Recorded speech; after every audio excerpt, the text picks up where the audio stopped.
Hello प्यारे विद्यार्थियों, कैसे हैं आप सभी। सभी अच्छे होंगे और अपनी तैयारी में जुटे हुए होंगे।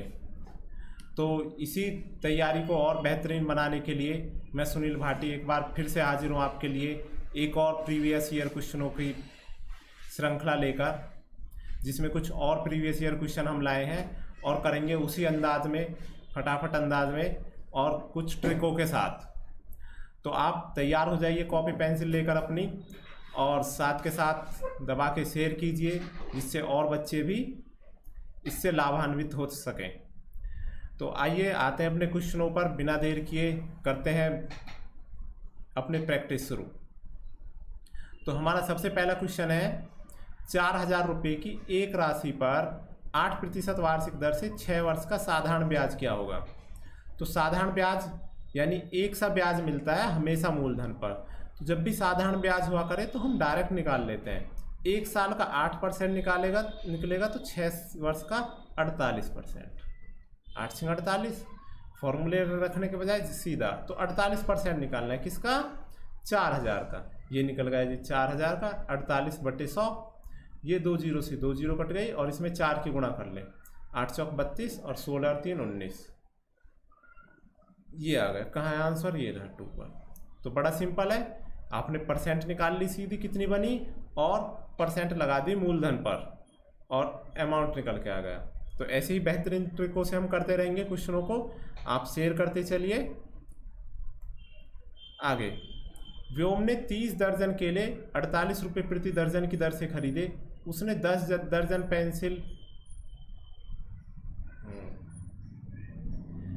व्योम ने 30 दर्जन कलम 48 रुपये प्रति दर्जन की दर से खरीदे। उसने 10 दर्जन पेंसिल 20 के लाभ पर और शेष 20 दर्जन 10 के लाभ पर बेचे। तो उसका लाभ प्रतिशत पूछा है। अब देखो, लाभ प्रतिशत पूछा है और सब चीज़ यहाँ परसेंट में दी है, तो फिर हमें रुपए की ज़रूरत नहीं है। यहाँ पर ये रुपए उसने एक्स्ट्रा में दिए हैं। ध्यान रखें बच्चों, ना तो उसने हमें लाभ रुपए में दिया कोई भी बार भी, और बाद में पूछा भी लाभ प्रतिशत है, तो हमें ऐसे में रुपए की ज़रूरत नहीं है। हमने देखा 30 दर्जन थे, 30 दर्जन को मैंने 3 हिस्से बना लिए है ना, 10, 10 और 10। ये एक 10 को तो बेच दिया उसने 20 के लाभ पर, और इस 10 को बेच दिया 10 के, और इसको भी 10 के लाभ पर। तो टोटल लाभ कितना हो गया?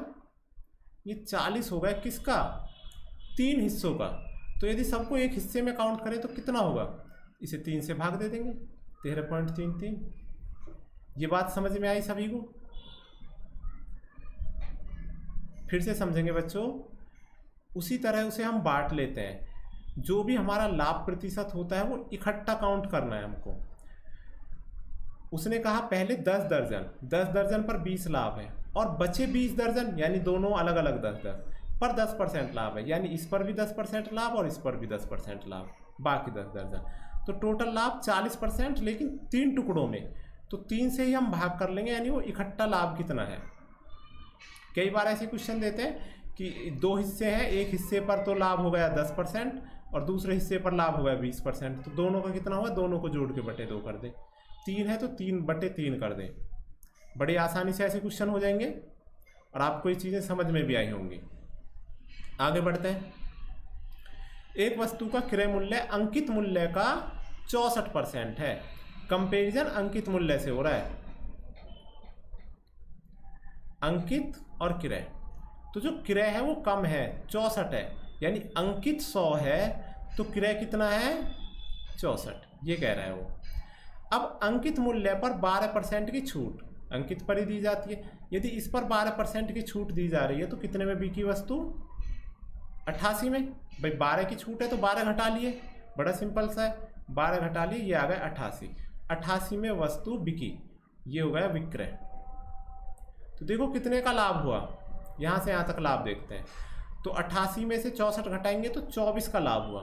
अब लाभ किस पर काउंट होता है? लाभ हमेशा क्रय मूल्य पर काउंट होता है, याद रखना है। किस पर काउंट होता है? 24। 24 का लाभ हुआ कितने पर? 64 पर। तो परसेंट निकालने के लिए गुणा 100। अब इसे कर लेंगे, किससे कटेंगे? 8 से, 3 बार और ये 8 बार। ठीक है, तो ये हो गया कितना? 300/8। अब कितना गया? 8 तिया 24 बचे कितने 6, 8 सत्ते 56 और 0.5, यही हो गया आंसर 2। तो ये चीज़ आपको समझ में आई। इसी तरह हम फास्ट तरीक़ों से करेंगे, ऐसे नहीं कि सिंपल पहले, यानी जो लेंथी मेथड है, हम सोचने की प्रक्रिया पर ज़्यादा डिपेंड करेंगे कि जब उसने कहा है अंकित मूल्य का 64% है तो हम क्रय को 100 नहीं मानेंगे, अंकित से कंपैरिजन किया है तो अंकित को ही 100 मानेंगे। नॉर्मल हम क्रय को 100 मानते हैं, लेकिन जिससे कंपैरिजन किया होता है उसे 100 मान के करेंगे, तब क्वेश्चन जल्दी होंगे। तो अंकित को 100 माना और क्रय को उसी के अनुसार माना, यानी 64%, और फिर क्वेश्चन फटाफट हो गया। आगे करते हैं।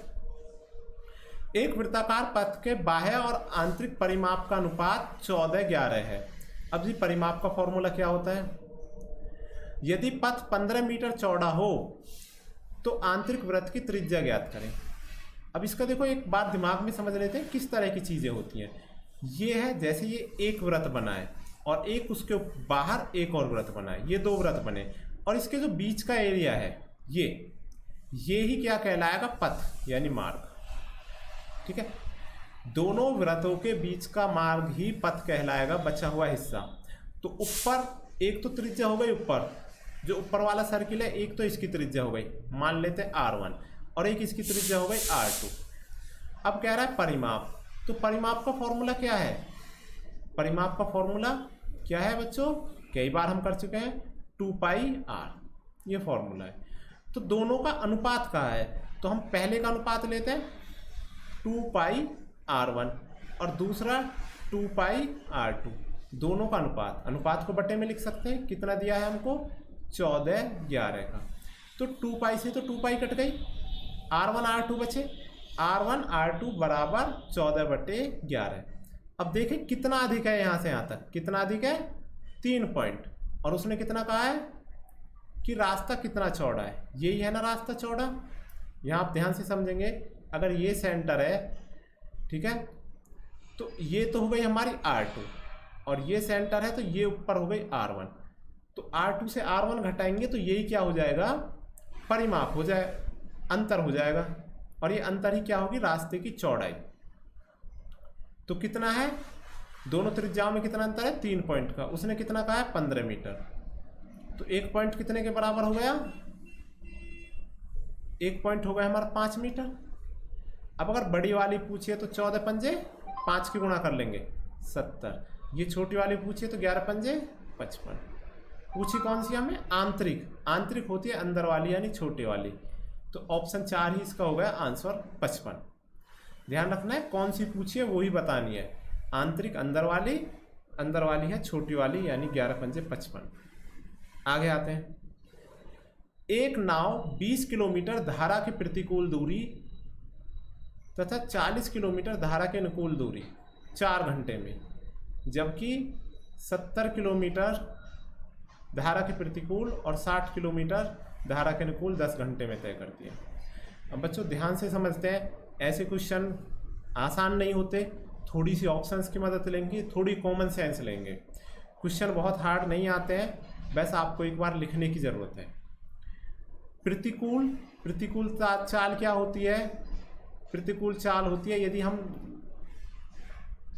एक को लेते हैं धारा, यानी नाव की चाल लेते हैं u और धारा की v, तो ये होती है u माइनस v।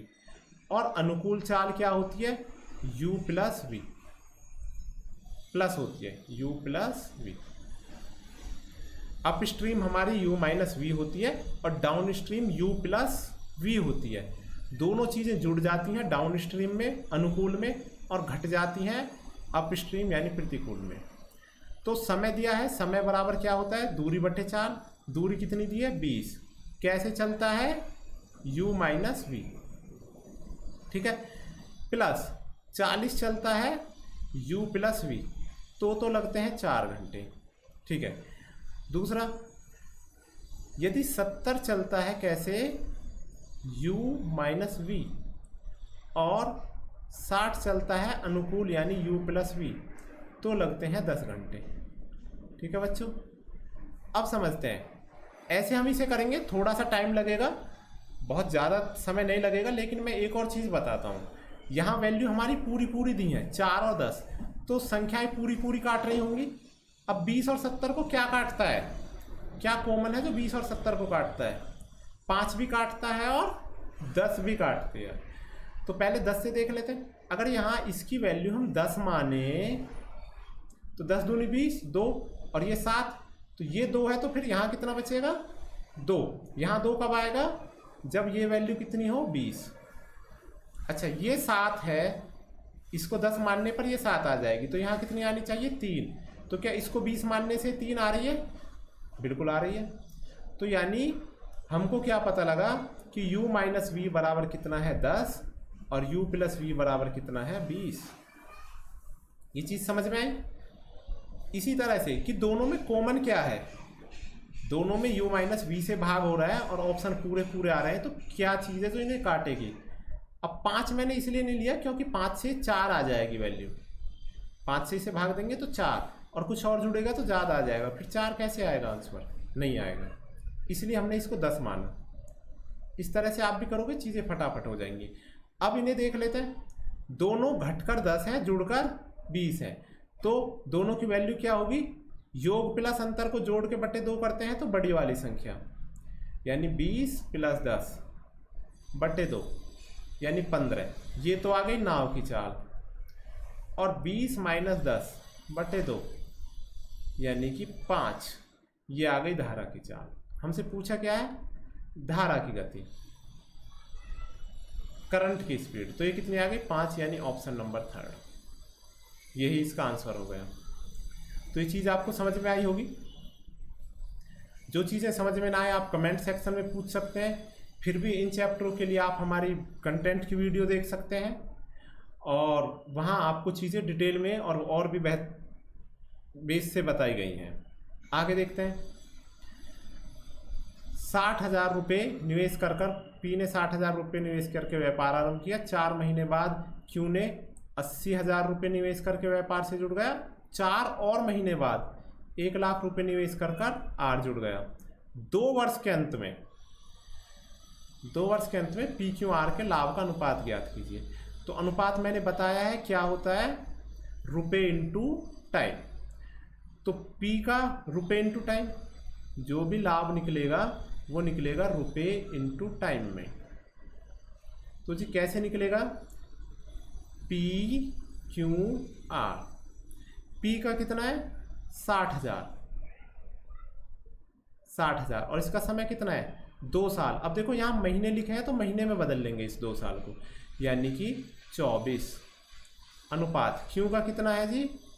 क्यू है 80,000 और इसका कितना समय है? 4 महीने बाद आया। 24 में से 4 महीने घटा दिए तो इसके रह गए 20 महीने इनटू ये अनुपात, फिर आर 1 लाख, 1 लाख ये हो गए, है ना। ये कितने समय के लिए आया? 4 और महीने बाद, यानी और 4 महीने घटा देंगे तो 16। बस ये अनुपात है, ये सॉल्व करना है। अब देखो 4 0 और 4 0 तो ये कट गई सभी की, ठीक है। और क्या कट रहा है? 8 से कट रहा है। 8 तिया 24, 8 एकम 8, 8 2 16।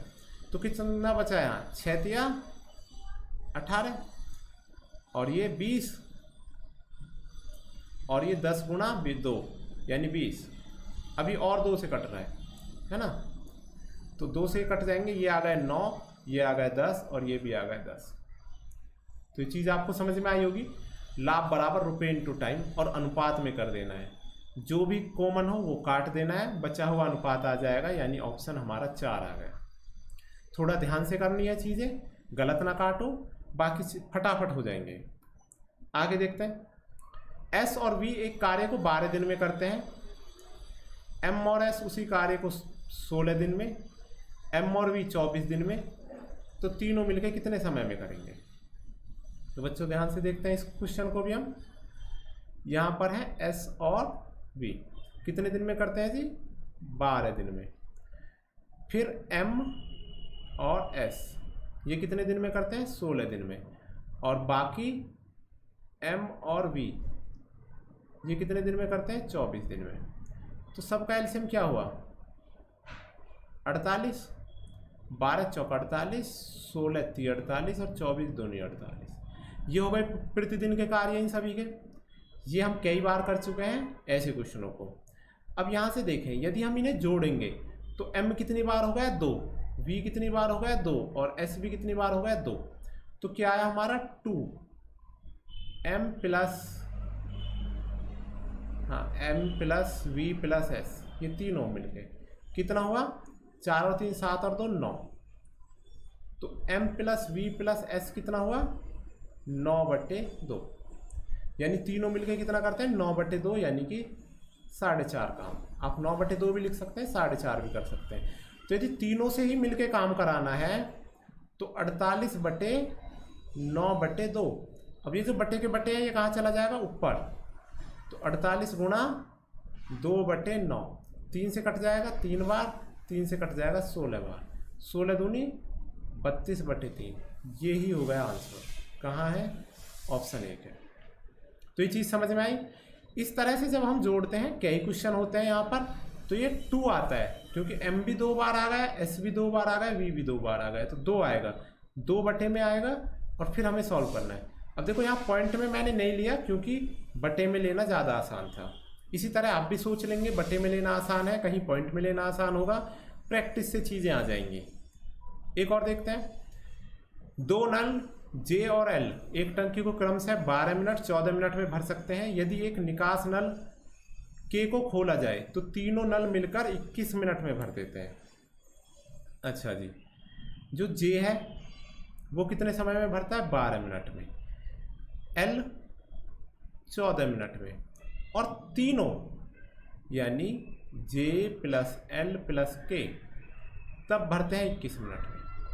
क्यों, क्योंकि K खाली कर रहा है ना, इसलिए समय अधिक लगता है। एलसीएम क्या है सभी का 12 14 21। एलसीएम लेना आपको आता है, बड़ी संख्या का टेबल पढ़िए, देख रहे हैं छोटी कहाँ काट रहे हैं। 21 21 दूनी 42 नहीं काट रहे ये दोनों, 21 3 63 नहीं काट रहे, 21 चौक 84 84 पर काट रहे हैं, 12 7 84 और 14 6 84। तो 12 7 14 6 84 और 21 चौक 84, ये आ गया। तो J कितना काम करता है 7, L कितना काम करता है 6 और तीनों मिलके कितना काम करते हैं 4, क्योंकि K तो उल्टा काम कर रहा है ना, काम को बिगाड़ रहा है, पानी निकाल रहा है। तो अब यहाँ से हम K पूछा है तो K की वैल्यू निकालेंगे, यानी ये वाली लाइन हम रख लेंगे। तो हमें क्या पता लगा, J plus L plus K तीनों मिलके करते हैं 4 काम। J कितना करता है 7, L कितना करता है 6, K कितना करता है नहीं पता है, बराबर 4। तो 6 और 7 13, तो K बराबर क्या होगा 4 माइनस 13, यानी कि -9। ये खाली करने का काम करता है, इसलिए माइनस आया है बस, ठीक है। तो K कितना खाली करता है 9 9 खाली करता है। तो उसने पूछा है K कितने समय में खाली करेगा, कितनी है टंकी 84, तो K द्वारा कितने समय में होगा 84/9। 3 से कट जाएगा ये 3 बार, और ये 3 दूनी 6 और 3 8 24, तो हमारा आ गया 28/3। कहाँ है जी ऑप्शन, ऑप्शन है 3rd नंबर पर, ये रहा। तो ये चीज़ें समझ में आई होंगी आपको, बेहद आसान है, मतलब बहुत ज़्यादा आसान नहीं है, लेकिन आप इस तरीके से करोगे तो आसान हो जाएंगी, और प्रैक्टिस करोगे तो ये चीज़ें आपको बहुत सिंपल लगेंगी, और आप क्या आएंगे 15 आउट ऑफ 15 इन मैथ, ठीक है। तो आप इन चीज़ों को अच्छे से करिए, समझते हुए चलिए, सीरियस होकर वीडियो देखिए, एक बार करके साथ के साथ क्वेश्चन करते रहिए। ऐसे नहीं कि हम कैजुअल देख रहे हैं, स्किप करते जा रहे हैं। अच्छे से देखोगे तो चीज़ें बेहतर समझ में आएंगी, ज़्यादा तैयारी होगी, अच्छे मार्क्स आएंगे। तो इसी उम्मीद के साथ कि आप अच्छे से इनको समझ रहे हैं और ऐसे ही प्यार बनाए रखेंगे, ज़्यादा से ज़्यादा शेयर करेंगे, लाइक करेंगे। इसी उम्मीद के साथ आज का सेशन हम ख़त्म करते हैं। अगली वीडियो में फिर मिलेंगे कुछ और अच्छे क्वेश्चनों के साथ, अच्छी ट्रिकों के साथ।